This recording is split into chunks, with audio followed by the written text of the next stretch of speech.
I can still feel the sting of that night. The way the fork clattered against my dad's plate, the way my mom's eyes turned cold. We were having lasagna, my sister Maya's favorite, of course. I had just gotten my tuition bill for the next semester. The numbers made my stomach hurt. "Why are you paying for all of Maya's college when I'm drowning in debt?" I asked, trying to keep my voice steady. Dad's face turned red. He slammed down his fork. "Anna, you sound like an entitled brat right now." The words hit me like a slap. Mom nodded along. "Maya deserves it. You chose a less promising path." Maya stared at her plate, saying nothing. My hands shook as I pushed back my chair. The scraping sound echoed in the silence. As I walked away, I made a promise to myself. They would regret underestimating me. They would regret choosing her over me. And most of all, they would regret calling me a brat when all I wanted was to be treated equally. Growing up in our Indiana suburb, I was always the invisible daughter. Maya got the spotlight, the shiny trophies for dance, the fridge covered with her A-plus papers, the birthday parties with bounce houses and pony rides. I got quiet nods for my science fair wins, a small cake from the grocery store, hand-me-down clothes that never quite fit right. When Maya performed in school plays, Dad recorded every second. When I gave my speech as 8th grade class president, they arrived late and left early for Maya's dance practice. Only Papa Leo, my grandfather, ever really saw me. On my 16th birthday, while my parents took Maya shopping, he took me fishing at his favorite lake. "They don't see your worth yet, Anna," he said, his weathered hands showing me how to bait a hook. "But one day, they'll wish they'd invested in you. Mark my words." I didn't believe him then. But I would remember those words many times in the years ahead. The Ridgefield University acceptance letters arrived on the same Thursday in April. I got mine first, in the morning mail. My hands trembled as I tore open the envelope. The words "pleased to inform you" jumped out at me. I had done it. The school of my dreams, the one with the best business program in the state. When Dad got home, I ran to show him. "That's nice, Anna," he said, barely glancing at the letter before turning back to his phone. 3 hours later, Maya burst through the door waving her own envelope. I got into Ridgefield," Mom screamed. Dad jumped up from his chair. They hugged her, took photos, called grandparents. Dad even popped a bottle of champagne, pouring a little in Maya's glass with a wink. Across the chaos, Mom caught my eye. Her look said everything. "Don't ruin this for your sister. Don't make this about you." I slipped upstairs and pinned my acceptance letter to my bulletin board. Alone. The betrayal came on a Tuesday night in July. Dad called a family dinner to discuss college plans. I thought maybe finally they would tell me how they planned to help with my tuition. "We've saved up enough to cover all 4 years for Maya," Dad announced proudly. "Tuition, housing, meal plan, everything." Maya clapped her hands. Mom beamed. "What about me?" The words slipped out before I could stop them. Mom and Dad exchanged a look I'd seen 1,000 times before. "Anna," Dad said slowly, "we just don't have more money for both of you." "We believe Maya is a better investment," Mom added, her voice soft but final. That night, I locked myself in my room and opened my laptop. The search bar blurred through my tears. How to put yourself through college when your parents won't help. Papa Leo was right. They would never see my worth. So I would have to create it myself. Papa Leo's trailer smelled like coffee and old books. I drove there the next day, tears streaming down my face the whole 2 hours. He opened the door, took one look at me, and opened his arms. "They're not helping me with college," I sobbed into his flannel shirt. "They saved everything for Maya." He led me to his small kitchen table, made me tea in a chipped mug, listened to everything without interrupting once. Then he went to his bedroom and came back with an old cigar box. Inside was cash, wrinkled bills carefully stacked. "This is my emergency fund, $3,000, he said, pushing it toward me. "It's yours if it'll help you fight." I tried to refuse, but he closed my fingers around the box. "This is gas money for the road to revenge," he said, eyes twinkling, "the kind with class." I hugged him tight. "I'll make every dollar sting," I promised. Ridgefield University sparkled on my first day. Beautiful brick buildings, green lawns, students laughing everywhere. Maya moved into Diamond Hall, the newest dorm with air conditioning and private bathrooms. Dad hired movers to bring her things. Mom decorated her room with new bedding and curtains that matched perfectly. I found a tiny apartment 20 minutes from campus.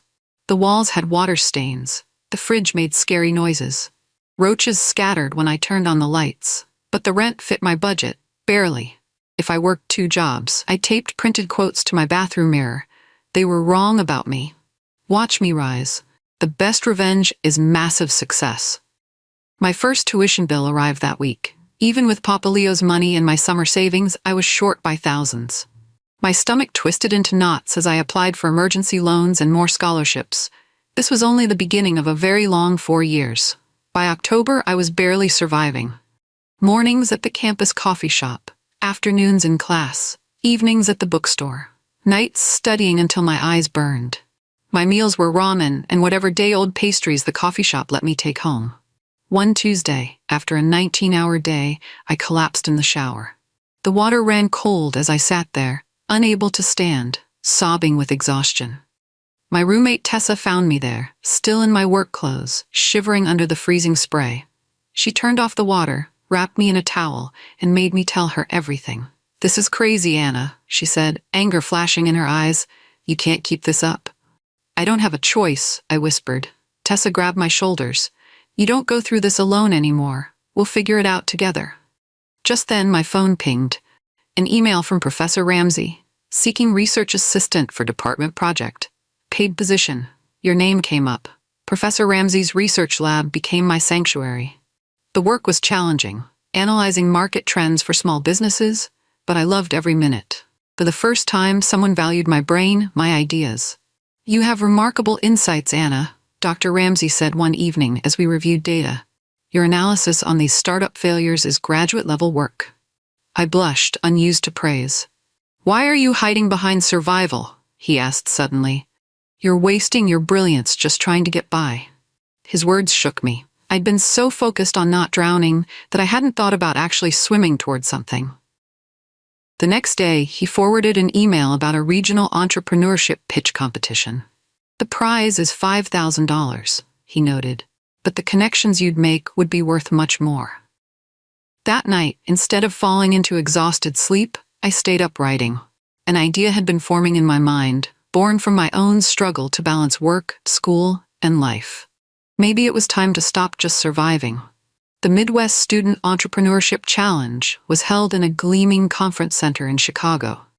I wore Tessa's blazer and shoes I found at Goodwill. My hands shook as I presented my pitch for Student Bridge, a platform connecting struggling students with flexible microjobs. I won second place and $3,000. The Ridgefield Gazette ran a small article, "Sophomore Anna Sinclair places in regional competition."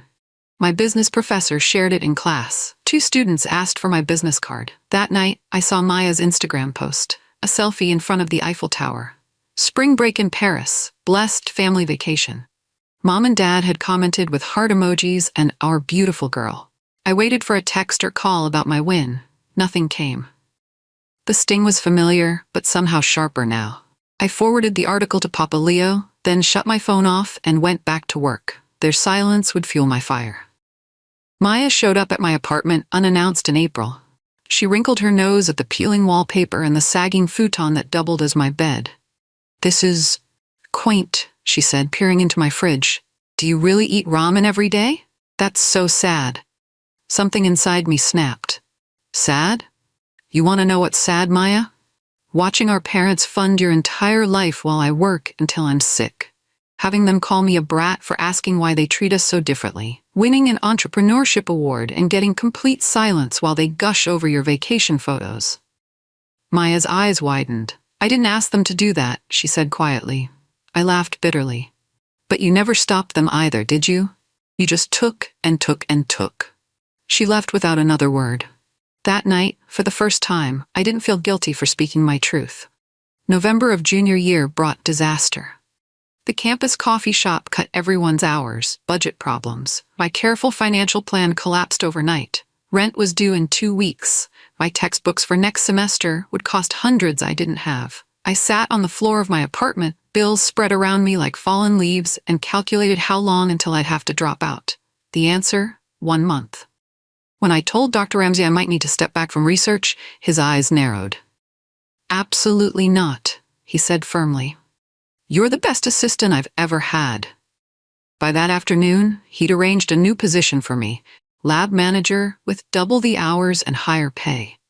The department had never offered this to an undergraduate before. You've earned this, he insisted when I tried to thank him. This isn't charity, Anna. It's investment in talent. For the first time in years, I felt the ground steady beneath my feet. The idea for my business started small. During winter break, while my parents took Maya skiing in Colorado, I stayed in my cold apartment and built a website. Virtual Admin Solutions offered remote assistant services to small business owners. I started with skills I already had: email management, calendar scheduling, basic graphic design. My first client was Dr. Ramsey's brother, who ran a dental practice. Then came a local florist. Then a boutique owner Dr. Ramsey knew. By February, I had 5 regular clients. By March, I needed to bring on Tessa to help with the workload. The money wasn't huge, but it was steady, enough that I could quit the bookstore and focus on classes and growing my business. Then came the email that changed everything. Miss Sinclair, I was impressed by your presentation at last year's competition. Our venture capital firm is hosting a student entrepreneur showcase. Would you be interested in presenting VAS? I stared at the screen, heart pounding. It was signed by James Wilson, a Ridgefield alum and famous investor. By senior year, people knew my name. The business department used my company as a case study. Professors mentioned me in other classes. The entrepreneurship club asked me to lead workshops. I was walking across the quad when I overheard it, Maya's name in a conversation. I slowed down. Did you know Anna Sinclair is Maya's sister? A girl in a sorority jacket was saying. Crazy, right? Anna's like the golden girl of the business school, and Maya's just Maya. I hurried away, a strange feeling in my chest. It wasn't satisfaction exactly, more like vindication. That evening, someone knocked on my apartment door. Maya stood there, looking smaller somehow, less confident.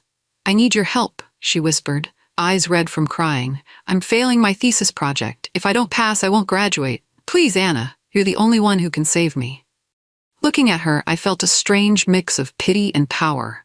Our roles had completely reversed. Maya's thesis was a disaster. She was supposed to analyze a community health program, but her research methods were completely wrong. Her data made no sense. Her citations were missing or incorrect. How did you get this far without knowing how to write a proper paper? I asked, shocked. Maya looked away. People always help me. Professors give me extensions. Friends share their notes. You mean you charm your way through school while I work my butt off? The unfairness of it all hit me fresh, but I helped her anyway. For 3 weeks straight, we worked together every evening. I taught her how to research properly, how to organize data, how to actually earn the grades she'd been given her whole life. The night she turned in her revised thesis, she looked at me differently. They were wrong about you, she said quietly. I see it now. You're the strong one, the smart one. For the first time in our lives, Maya saw me clearly. The letter arrived in March of senior year. Heavy cream envelope with the university seal. Dear Miss Sinclair, you have been nominated to deliver this year's student commencement address. I read it 3 times, not believing the words. Only 1 student got this honor each year. When I showed Dr. Ramsey, he grinned. The dean said your story exemplifies the university's values of perseverance and excellence. You earned this, Anna. I agreed to do it, but made one request. Please don't notify my parents. I'd rather tell them myself, or not tell them at all. Dr. Ramsey promised to keep it quiet, but 3 days later, Maya texted me. Mom and Dad know about your speech. I'm sorry, it just slipped out. I closed my eyes, picturing their reaction.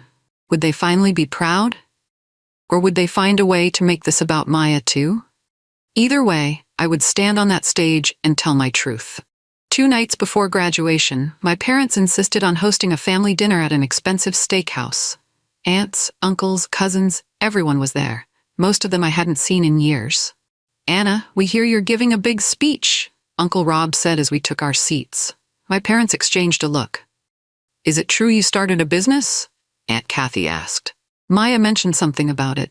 Mom laughed lightly.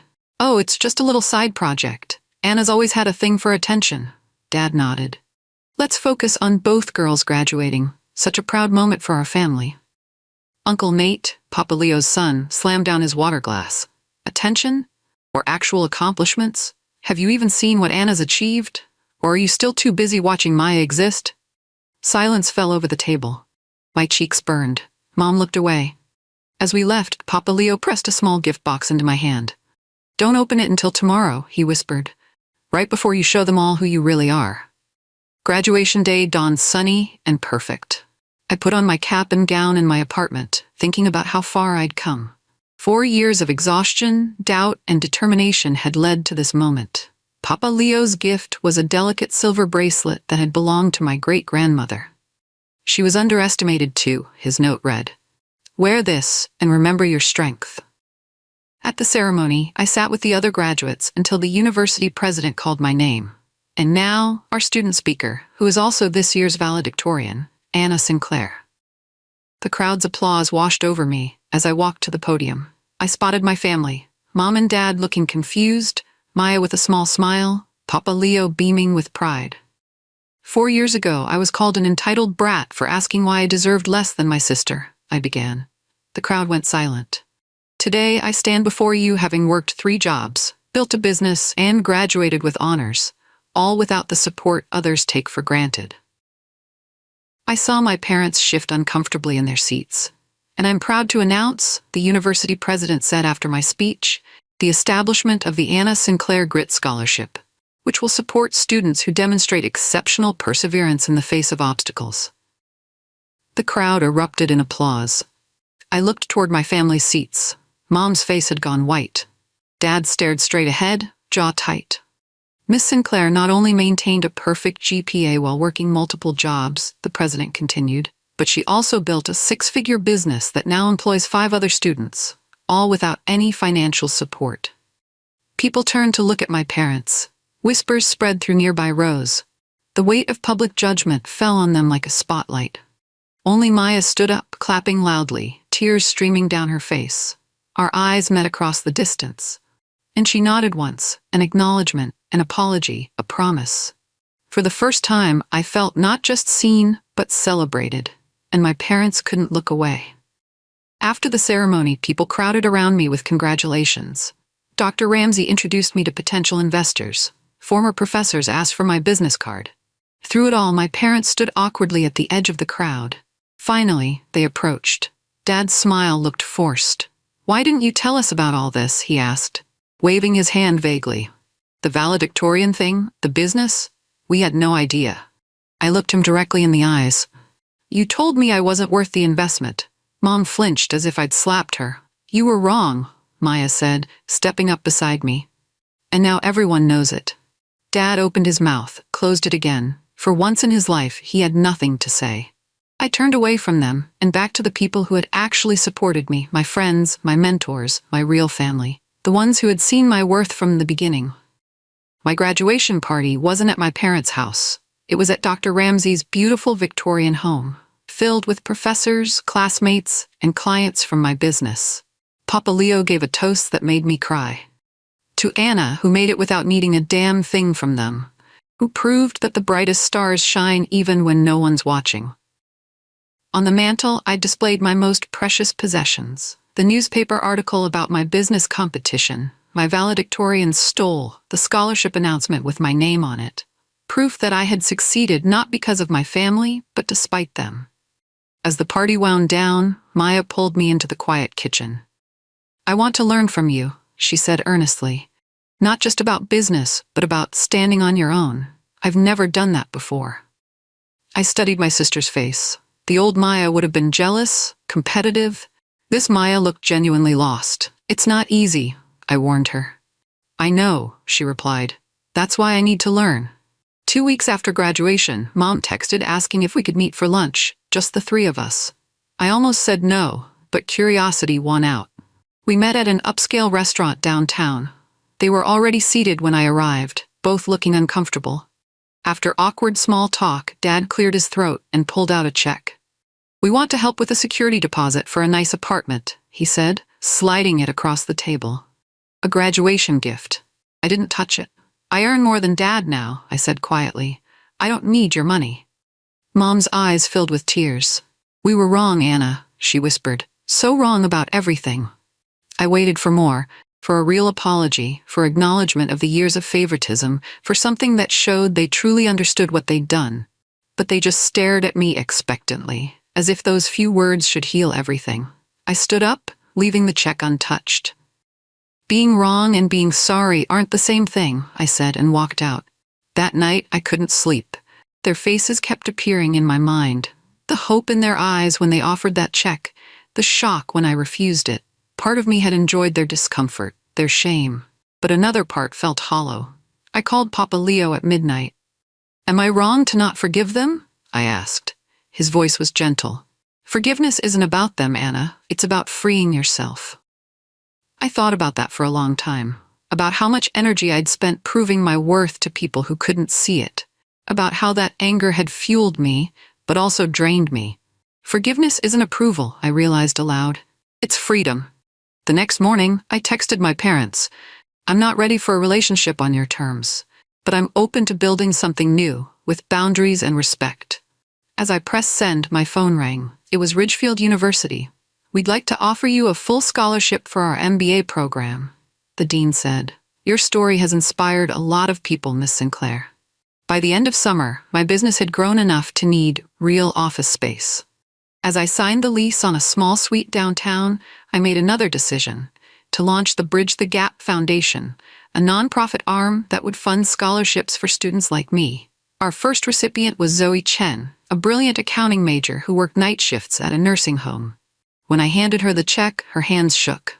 "I was going to drop out next semester," she admitted. "This changes everything." Looking at her, I saw myself 3 years ago, exhausted, determined, worthy of support. It felt like coming full circle.